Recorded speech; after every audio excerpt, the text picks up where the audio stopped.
Students, कैसे हैं आप लोग। आशा है आप लोग सब अच्छे होंगे। हमारा चैप्टर 5 चल रहा है, जैसा कि आप लोगों को पता ही है, जिसका नाम है United Nations and its organization, संयुक्त राष्ट्र संघ और उसके संगठन। बच्चों, संयुक्त राष्ट्र संघ के अंतर्राष्ट्रीय संगठन का जो आपने पहला वीडियो देखा था, उसमें हमने पढ़ा था इसकी मेन प्रिंसिपल ऑर्गन्स के बारे में। इसके मेन प्रिंसिपल ऑर्गन्स कौन कौन से हैं? महासभा, सुरक्षा परिषद, सचिवालय, न्याय, अंतर्राष्ट्रीय न्यायालय, सामाजिक और आर्थिक परिषद, और एक और अंग है इसका जो कि अब एक्टिव नहीं है, न्यास परिषद। ये 6 जो ऑर्गन्स हैं, मेन ऑर्गन्स हैं संयुक्त राष्ट्र संघ के, इनके बारे में हमने पहले वीडियो में पढ़ा था। उसके बाद हमने दूसरा वीडियो देखा जिसमें हमने इसकी की एजेंसीज, यानी जो अन्य इसके संगठन हैं उनके बारे में हमने अध्ययन किया, जिसमें यूनेस्को, यूनिसेफ, डब्ल्यूएचओ, आईएलओ, ये सब मेन है। इसके अलावा भी कई जो एजेंसीज हैं जो वर्किंग है, वर्ल्ड बैंक हो गया, और अंतर्राष्ट्रीय नाभिकीय संगठन है, श्रम संगठन है। ये सब की भी बेसिक नॉलेज जो है वो आपको उस वीडियो में मिली थी। आज हम इसका एक और जो लास्ट इम्पॉर्टेंट टॉपिक है, जो 3rd नंबर पे दिया हुआ है, उसको हम इस वीडियो में समझने की कोशिश करेंगे। और ये टॉपिक है आपका security council and the need for its expansion, सुरक्षा परिषद और इसके विस्तार की आवश्यकता। ये मेन टॉपिक है बच्चों, और इसका एक बहुत ही बड़ा प्रश्न बनता है, 6 नंबर का क्वेश्चन बनता है इसका, कि सुरक्षा परिषद के विस्तार की क्या आवश्यकता है। सुरक्षा परिषद की जो बेसिक नॉलेज है वो आपने फर्स्ट वीडियो में देखी थी कि क्या इसका संगठन है, फिर भी हम इसको शुरू से समझने की कोशिश करेंगे। ये यूनाइटेड नेशंस का प्रिंसिपल ऑर्गन है, ठीक है, मुख्य अंग है। देखिए, सुरक्षा परिषद की पृष्ठभूमि, पृष्ठभूमि का मतलब है इसका बैकग्राउंड। तो सुरक्षा परिषद संयुक्त राष्ट्र संघ की सबसे महत्वपूर्ण इकाई है। इसका गठन सेकेंड वर्ल्ड वार के दौरान वर्ष 1945 में हुआ था, और इसके 5 स्थायी सदस्य आप लोगों को याद हो गए होंगे, नहीं हुए हैं तो हो जाने चाहिए। अमेरिका, ब्रिटेन, फ्रांस, रूस और चीन। और मूल रूप से इसके अंदर 11 सदस्य थे, यानी पांच स्थायी थे और 6 अस्थायी थे, जिनको 1965 में बढ़ाकर 15 किया गया। मतलब 10 इसके अस्थायी सदस्य हैं, जो कि 2 साल के लिए इनका चुनाव किया जाता है महासभा के द्वारा। महासभा में आपको पता है कि जितने भी 193 कंट्रीज हैं इसकी मेंबर, उनके सबके एक एक मेंबर उसमें महासभा में होते हैं। तो 193 देश मिलकर सुरक्षा परिषद के 10 अस्थायी सदस्यों का निर्वाचन करते हैं। और सुरक्षा परिषद के अब जो स्थायी सदस्य हैं वो स्थायी हैं, तो उनको क्या बेनिफिट है? उनके पास सबसे बड़ा बेनिफिट है कि उनके पास वीटो की शक्ति होती है। और ये जो वीटो की पावर है, कोई भी अगर प्रस्ताव, पांचों में से कोई भी एक सदस्य अगर उस प्रस्ताव पर अपना निषेधाधिकार का प्रयोग कर लेता है, वीटो पावर का ही प्रयोग कर लेता है, तो वो प्रस्ताव कभी भी पास नहीं होता। ठीक है, ये पावर बैलेंस को बनाने के लिए, कि कोई 4 लोग मिलकर किसी एक के खिलाफ कोई काम ना कर दे, तो ये पावर बैलेंस के लिए वीटो की शक्ति दी गई। अब देखो, अस्थायी सदस्य कैसे होते हैं? 2 वर्ष के लिए चुने जाते हैं, और इनको चुनने का उद्देश्य क्या है कि दुनिया के विभिन्न हिस्सों की बात को भी सुना जाए, क्षेत्रीय संतुलन कायम किया जाए। यानी किसी हिस्से में कोई लड़ाई हो रही है, कोई युद्ध हो रहा है, तो उस हिस्से की बात रखने के लिए भी तो रिप्रेजेंटेशन होना चाहिए। तो 10 जो अस्थायी सदस्य हैं वो दुनिया के विभिन्न हिस्सों से चुने जाते हैं। इन अस्थायी सदस्यों की सदस्यता के लिए सदस्य देशों में चुनाव होता है, और इसमें भी एक क्राइटेरिया डिसाइड किया गया है। क्या क्राइटेरिया है? कि जो 5 सदस्य हैं वो एशिया या अफ्रीका के देशों में से होते हैं, 2 सदस्य दक्षिण अमेरिकी, लैटिन अमेरिकी देश जिनको बोला जाता है, उनमें से होते हैं, एक पूर्वी यूरोप में से होता है, और 2 पश्चिमी यूरोप या अन्य क्षेत्रों से चुने जाते हैं। समझ में आ गया? यानी 5 एशिया और अफ्रीका से। ठीक है, अब इसमें भी देखो, अफ्रीका और एशिया महाद्वीप के लिए भी निर्धारित 5 में से 3 सीटें अफ्रीका के लिए है और 2 सीटें एशिया के लिए। अब इनमें से अफ्रीका और एशिया में आपस में एकता कर इनको एक सीट अरब देशों को देनी होती है। अरब देश के लिए आरक्षित कर दिया, पर उसके अंदर अफ्रीका और एशियन कंट्रीज की सहमति देनी होती है। तो दोनों महाद्वीप के द्वारा प्रत्येक 2 वर्ष में क्रमशः एक सीट अरब देश के लिए अनुमोदित करनी होती है। ठीक है, बड़ा क्षेत्रीय बैलेंस बनाने की कोशिश की गई है इन 10 देशों के अंदर। ये 10 देश कहाँ कहाँ से लिए जाएंगे, कौन से एरिया से आएंगे दुनिया के। ठीक है बच्चों, अब देखिए चुनाव की प्रक्रिया क्या होती है, ये थोड़ा समझना आपको जरूरी है। देखो इसके अंदर कुछ क्राइटेरिया है, जैसे सम संख्या से प्रारंभ होने वाले वर्षों में अफ्रीका महाद्वीप के 2 सदस्य देश और पूर्वी यूरोप, एशिया प्रांत क्षेत्र, लैटिन अमेरिका व कैरिबियाई क्षेत्र के एक एक सदस्य चुने जाते हैं। सम संख्या से प्रारंभ होने वाले वर्ष, यानी सम संख्या से प्रारंभ होने वाला वर्ष कौन सा होता है? हाँ, जैसे 19 है वो विषम है, 20 है वो सम है। समझ में आ गया? ऑड और इवन, ऑड इवन का फार्मूला लगाया गया। अब जो विषम संख्या है, जो ऑड नंबर है, उससे प्रारंभ होने वाले वर्ष में क्या होता है कि पश्चिमी यूरोप और अन्य क्षेत्रों के 2 सदस्य, एशिया प्रांत क्षेत्र, अफ्रीका महाद्वीप, लैटिन अमेरिका व कैरेबियाई क्षेत्र से एक एक सदस्य चुना जाता है। तो सबको रिप्रेजेंटेशन मिले, यानी दुनिया भर के देशों को रिप्रेजेंटेशन सुरक्षा परिषद में मिले, ये कोशिश की गई है। यदि कोई देश सर्वसम्मति से उम्मीदवार बनता है और उसके समूह द्वारा उसे पूर्ण समर्थन प्राप्त है, तो उसे वर्तमान सत्र में उपस्थित और मतदान करने वाले 2/3 सदस्यों के वोट सुरक्षित करने की आवश्यकता है, जो कि न्यूनतम 129 वोट है। यानी 193 सदस्य वोटिंग में भाग लेते हैं, तो 129 वोट उसके पास होंगे तभी वो सेलेक्ट माना जाएगा। अब देखो ये एक भारत ने आने वाले जो 10 मेंबर हैं उनमें भारत ने जगह बना ली है। तो उसमें 2021 जनवरी से दिसंबर 2022 तक की समय अवधि के लिए जो मतदान करने वाले 192 देशों ने मतदान किया, उसमें से भारत को 184 देशों का समर्थन मिला है। तो अब आगे जो 10 सदस्य इसमें सुरक्षा परिषद में चलेंगे अगले 2 साल के लिए, उसमें भारत भी एक होगा। ठीक है, अब आगे देखिए सुरक्षा परिषद की भूमिका तथा शक्तियां। इसकी भूमिका क्या है और इसके पास क्या क्या शक्ति है। सुरक्षा परिषद संयुक्त राष्ट्र का सबसे शक्तिशाली अंग है। ये बात पहले आप इम्पोर्टेंट है, ये ध्यान रख लीजिए। जिसकी प्राथमिक और सबसे इम्पोर्टेंट जिम्मेदारी है अंतर्राष्ट्रीय शांति और सुरक्षा को बनाए रखना। इसकी शक्तियों में शांति अभियानों का योगदान, अंतर्राष्ट्रीय प्रतिबंधों को लागू करना, सुरक्षा परिषद के प्रस्तावों के माध्यम से सैन्य कार्रवाई करना शामिल है। यानी इसके माध्यम से सैनिक कार्रवाई की जा सकती है और आप किसी देश के ऊपर प्रतिबंध लगाए जा सकते हैं। कोई देश अगर अंतर्राष्ट्रीय शांति को भंग कर रहा है, कोई गलत काम कर रहा है, तो पूरी दुनिया मिलकर उसको उसके ऊपर प्रतिबंध लगा सकती है। यह सदस्य देशों पर बाध्यकारी प्रस्ताव जारी करने का अधिकार रखने वाला संयुक्त राष्ट्र संघ का एकमात्र निकाय है। यानी बाध्यकारी, यानी आप कंपल्शन है, आप किसी और जो इसके अंग है उनकी बात माने या न माने, और आपको सुरक्षा परिषद के प्रस्ताव को मानना ही पड़ेगा। और आप नहीं मानते हैं तो उसके लिए आपके साथ दंडात्मक कार्यवाही भी हो सकती है, यानी आप सुरक्षा परिषद की सेना भी आ सकती है आपके देश में।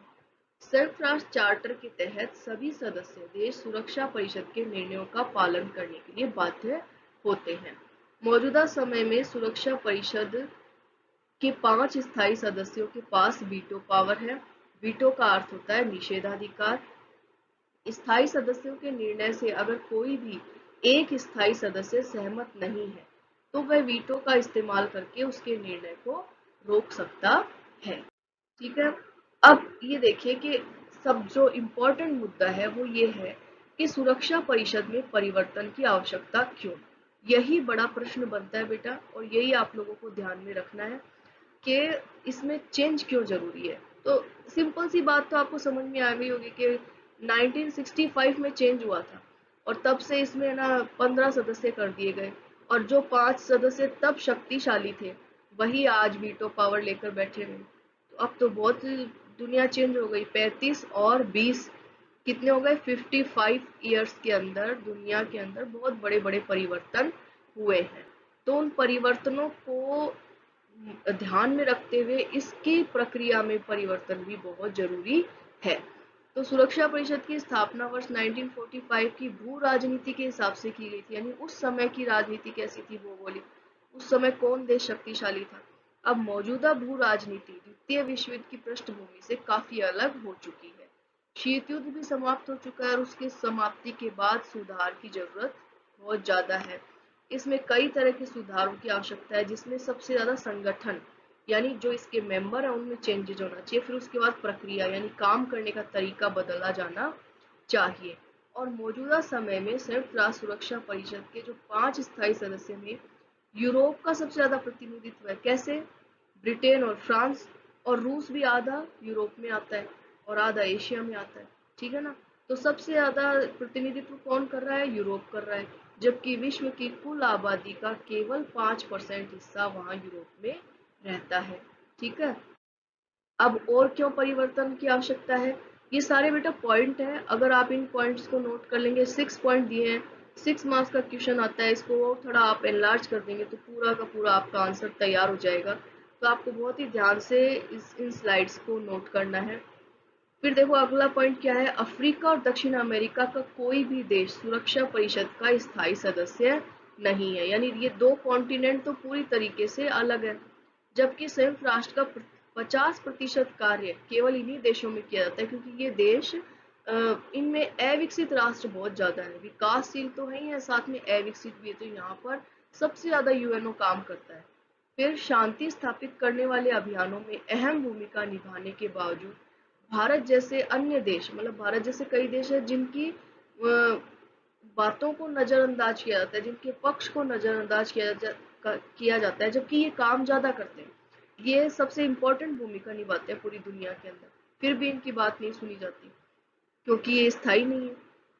संयुक्त राष्ट्र संघ के ढांचे में सुधार की आवश्यकता इसलिए भी है क्योंकि इसमें अमेरिका का वर्चस्व है। अमेरिका अपनी सैन्य और आर्थिक शक्ति के बल पर संयुक्त राष्ट्र संघ और अन्य अंतर्राष्ट्रीय संगठनों की अनदेखी करता है, यानी वो किसी की बात नहीं मानता, अपनी चलाता है। ठीक है?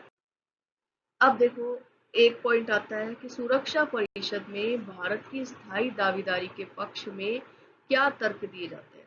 तो इसका सबसे बड़ा तर्क ये है कि 1.3 बिलियन यानी 130 करोड़ की आबादी के साथ भारत दुनिया का दूसरा सबसे अधिक आबादी वाला देश है। यहाँ विश्व की कुल जनसंख्या का 1/5वां हिस्सा निवास करता है। भारत विश्व की उभरती हुई आर्थिक महाशक्ति है। वैश्विक स्तर पर भारत के बढ़ते आर्थिक कदम से भारत के दावों को और ज्यादा मजबूत किया है। मौजूदा समय में भारत विश्व की छठी सबसे बड़ी अर्थव्यवस्था है और पीपीपी पर आधारित जीडीपी की दृष्टि से भारत विश्व की तीसरी सबसे बड़ी अर्थव्यवस्था है। और फिर अगले पॉइंट क्या है, भारत को अब विश्व व्यापार संगठन ब्रिक्स और G20 जैसे आर्थिक संगठन भी प्रभावशाली देशों में गिनने लगे हैं। भारत की विदेश नीति ऐतिहासिक रूप से विश्व शांति को बढ़ावा देने वाली रही है। और सबसे एक इम्पॉर्टेंट चीज, भारत संयुक्त राष्ट्र की सेना में सबसे ज्यादा सैनिक भेजने वाला देश है। ठीक है?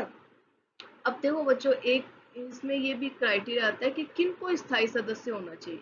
तो स्थायी सदस्य होने के लिए सबसे इम्पोर्टेंट चीज होती है कि एक बड़ी आर्थिक शक्ति हो, बड़ी सैनिक शक्ति हो, और किसी एक क्षेत्र को रिप्रेजेंट करती हो। तो जैसे दक्षिण एशिया जो है उसको भारत रिप्रेजेंट करता है, भारत ही है सबसे बड़ा देश दक्षिण एशिया के अंदर।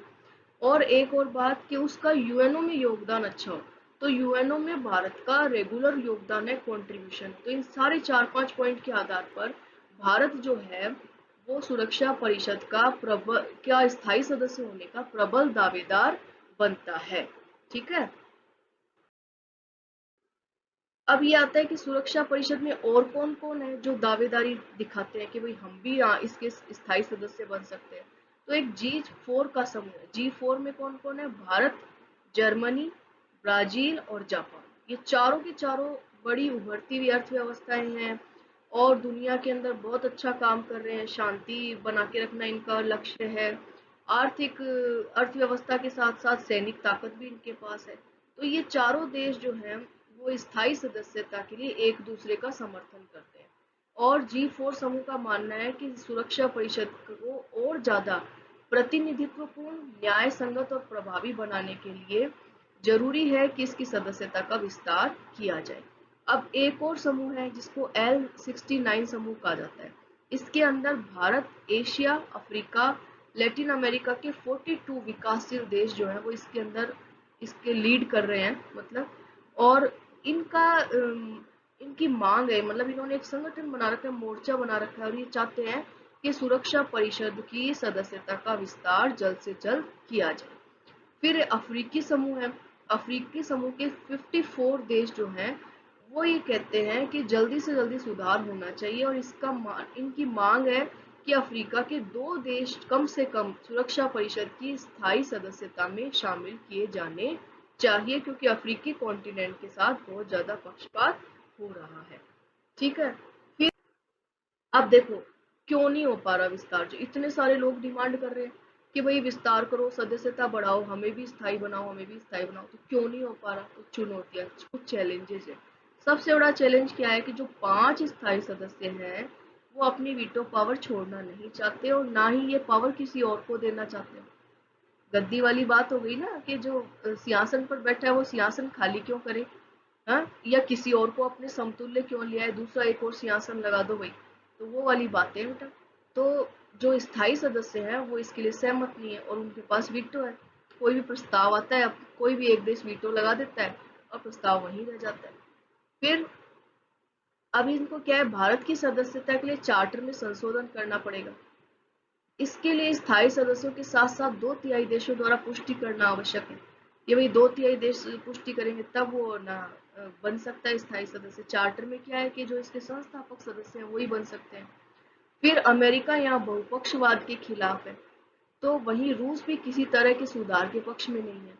सुरक्षा परिषद में एशिया का एकमात्र प्रतिनिधि होने की मंशा रखने वाला चीन भी संयुक्त राष्ट्र संघ में किसी तरह का सुधार नहीं चाहता। चीन नहीं चाहता कि भारत सुरक्षा परिषद का सदस्य बने। वो तो कभी चाहेगा भी नहीं, वो तो शत्रु है, हमेशा से भारत को नीचे ही रखना चाहता है वो।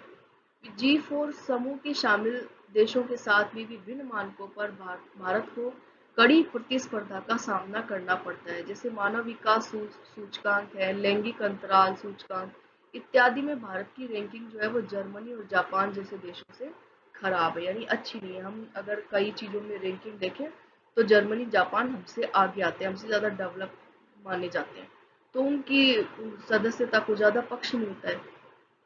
ठीक है, तो ये चैलेंजेस है, ये हैं जिनके कारण हम सदस्य स्थायी नहीं बन। फिर अब देखो, एक पॉइंट और बन जाता है इसमें प्रश्न में कि स्थायी सदस्यता प्राप्त करने के लाभ क्या मिलेंगे। बहुत सारे लाभ हैं। सुरक्षा परिषद संयुक्त राष्ट्र संघ की प्रमुख निर्णय लेने वाली संस्था है। प्रतिबंध लगाने वाली अंतर्राष्ट्रीय न्यायालय के फैसले लागू कराने के लिए सुरक्षा परिषद का समर्थन आवश्यक होता है। यानी अंतर्राष्ट्रीय न्यायालय ने कोई जजमेंट दे दिया कि 2 देशों की लड़ाई के अंदर, वो 2 देश तब तक नहीं मानेंगे जब तक कि सुरक्षा परिषद उस प्रस्ताव को पास नहीं कर देगा। सुरक्षा परिषद से प्रस्ताव पास हो गया तो फिर उन देशों को मानना ही पड़ेगा।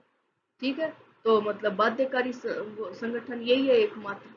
फिर स्थायी सीट भारत को वैश्विक भू राजनीति में अधिक मजबूती से अपनी बात कहने में सक्षम बनाएगी। हम अगर स्थायी सदस्य बन जाएंगे तो हमें एक तरीके से हमारी नाभिकीय शक्ति को भी रिकॉग्नाइजेशन मिल जाएगा, और हम दुनिया के अंदर अपनी बात को, जो ये छोटे मोटे दुश्मन हमारे पैदा हो जाते हैं, कभी नेपाल अपना मैप जो है वो गलत बता देता है, और कभी पाकिस्तान आ जाता है हमारी सीमाओं पर, तो इस तरह की जो छोटी छोटी बातें हैं वो कम हो जाएंगी, क्योंकि वो हमसे फिर जल्दी जल्दी इस तरीके की बातें हमारे साथ नहीं करेंगे।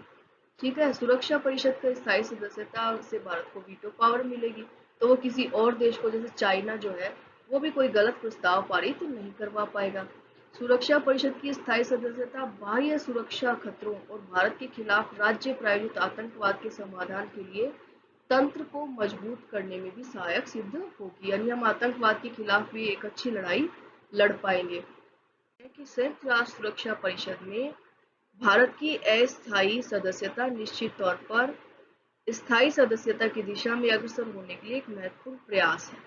स्थायी सदस्यता भारत को वैश्विक राजनीति के स्तर पर अमेरिका, ब्रिटेन, फ्रांस, चीन और रूस जैसे राष्ट्रों के बराबर लाकर खड़ा कर देगी, और इसके लिए भारत को और गंभीर प्रयास करने पड़ेंगे। तो बच्चों, उम्मीद है कि आपको ये टॉपिक समझ में आ गया होगा कि सुरक्षा परिषद का विस्तार कितना आवश्यक है, और सुरक्षा परिषद की इस विस्तार के साथ साथ भारत के लिए ये स्थायी सदस्यता कितनी जरूरी है। तो उम्मीद है कि आप लोग इस प्रश्न को अच्छी तरीके से समझकर इसके नोट्स बनाएंगे। मैंने कुछ एक दो बच्चों को ये प्रोजेक्ट के अंदर भी ये टॉपिक दिया है कि सुरक्षा परिषद के विस्तार की क्यों आवश्यकता है, तो बच्चे यहाँ से इसका मटेरियल ले सकते हैं कि क्या क्या इसके विस्तार की आवश्यकता है। ठीक है बच्चों, इसी के साथ अपना 5वां चैप्टर पूरा कंप्लीट हो गया है। उम्मीद है आप लोगों को सब कुछ समझ में आया होगा। अगर कुछ समझ में नहीं आता है तो आप नीचे कमेंट कर सकते हैं और उसमें आप क्वेश्चन भी पूछ सकते हैं। Thanks for the watching video. घर पे रहिए, सुरक्षित रहिए और खुश रहिए।